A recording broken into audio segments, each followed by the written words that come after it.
Hello, it's Jaiyesimi here, and welcome to my YouTube channel.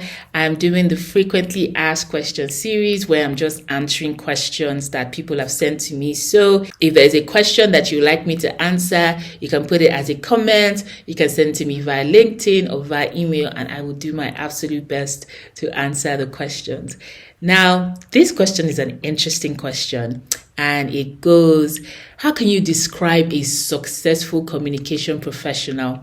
Is it by the results, work ethics, professional qualifications, experience, exposure, or influence? Wow, that is such a loaded question. But I love it because when people talk about success, sometimes they think there's a one-size-fits-all kind of approach or metric that defines success. But success is very, very relative. Some people, as long as they are winning awards and they are getting the plaques, they are fine. While other people are like, look, I'm earning the highest amount that I can earn to live the kind of lifestyle that I want to live. That is success.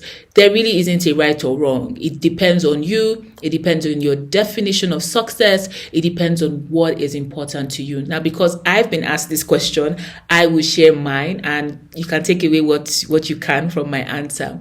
My definition of success is that wherever I am and whatever I am doing, I am fulfilling God's purpose and agenda. That is my definition of success. So it's really about God. It's really about my calling. It's really about my assignment. Now, what that trickles to, if I'm going to now break it down, I break it down in 5 dimensions. Number 1 is impact. I must see the impact of my work.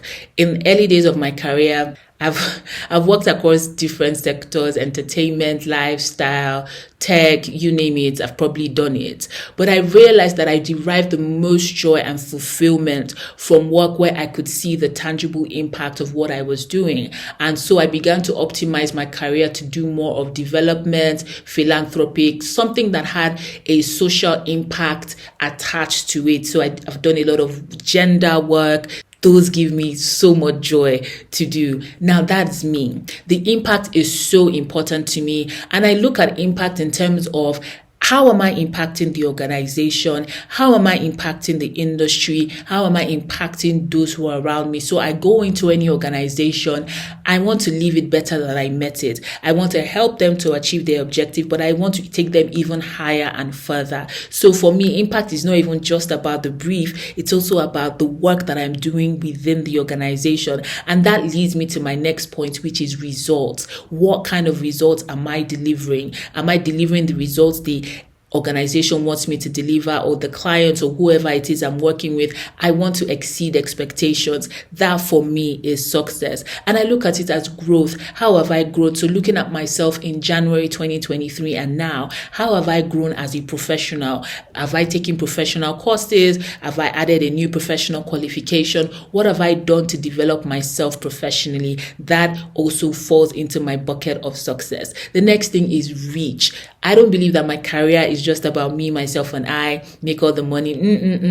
It's how am I enabling other professionals to achieve whatever their definition of success is doing. So that's why the work that I'm doing through the Comms Avenue will always be so special to me, because we get to empower communications professionals across the African continent and even beyond. So that for me is really important. Who am I reaching with the work that I'm doing? So you see that I do a lot of teaching, training, just helping professionals to be the best versions of themselves, to have success in their own career, to access different kinds of opportunities. I love it. I enjoy it. And I find it very fulfilling. And the last thing is legacy. When I get to the point where I want to retire from the communications industry, what legacy have I left behind? What lives have I touched? Whose career trajectory have I impacted in some way or the other? Those for me are the measures of success. So impact, result, growth, reach, and legacy. Like I said, you have to sit down to define what success is to you. I cannot tell you that. I cannot judge your metric of success. Some of you might have just listened to all these things that I've said now and you roll your eyes, but it's fine. That's what's important to me. And then I optimize my career to go in that direction. If, for example, awards and recognition are important to you, by all means, go for that. The beautiful thing about the 5 things I listed is that I find that when you do impactful work, when you're delivering result, you will most likely be recognized. Awards will definitely come. So I have received a number of awards and recognition, but for me, they're not the number one. But for you, it may be, and that's okay. So really, really define for yourself what success is, what the success look like. I want to be the best version of myself, or my best version of my professional self that I can be. So I'm going to push myself. I'm going to make sure that I'm committed to my growth. I'm going to make sure that I'm committed to my development. And I want to also be able to give back, because that is what will add to my legacy. So I hope that helps you. But beyond that, really, really sit down and define what's important to you and go after that. Thank you for watching.